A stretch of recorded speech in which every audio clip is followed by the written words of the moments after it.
kort geding is zojuist geweest. Wat was je eerste indruk? Ja, veel herhalingen gehoord van wat er allemaal niet mogelijk is. Maar wij hebben natuurlijk constant gekeken naar wat is er wel mogelijk. En ja, daar hebben we ook op gefocust in deze zaak. Van kijk naar wat er wel kan en niet naar wat er niet kan. Dus het besluit wat ze genomen hebben blijft bij ons inderdaad gewoon not done. Wat was op voorhand jullie belangrijkste doel van deze zitting? Nou, om aan te geven dat wat ze genegeerd hebben is dat wij best wel veel nieuwe aanwas hebben van vrijwilligers. We hebben daar keihard ons best voor gedaan de afgelopen tijd. Nog veel potentiële kandidaten op de lijst staan waar we mee bezig zijn.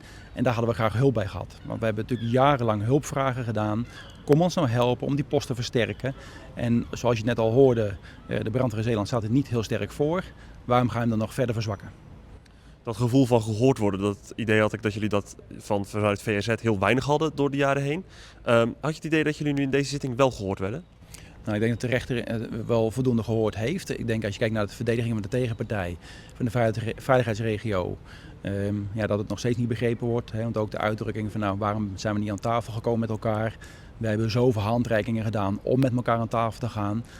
Als dat stelselmatig wordt genegeerd, dan is dit de enige gang. Heeft het je een goed gevoel gegeven? Ja, dat weet je natuurlijk nooit. Want je kan wel denken recht te hebben, maar om recht te krijgen is natuurlijk wat anders. We zullen echt moeten afwachten wat de rechter gaat doen en in welke vorm. Dus het gevoel was goed, maar of de uitkomst ook zo is, maar even de vraag.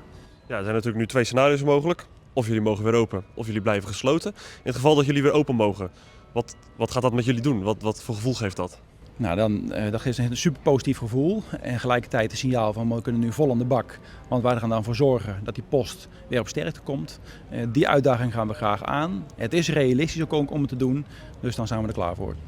En het andere uiterste, jullie mogen niet meer terug open, het besluit is definitief. Wat doet dat dan met jullie?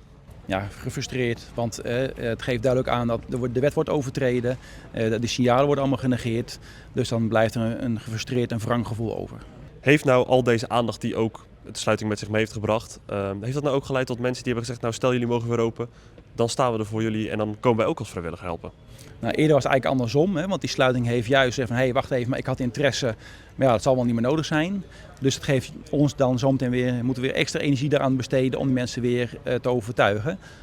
Die uitdaging gaan we aan, want het is mogelijk. Maar er was wel een lijstje met vrijwilligers die er nu zijn.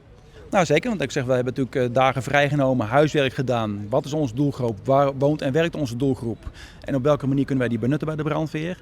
En aan de hand daarvan zijn we aan de koffietafel gegaan bij heel veel mensen. Aangebeld aan de deur, we willen met je om tafel, we komen een bakje koffie doen. En met de reden waarvoor. En juist die persoonlijke benadering, dat je meer duidelijk kan maken wat nou die brandweer doet, dat werkt.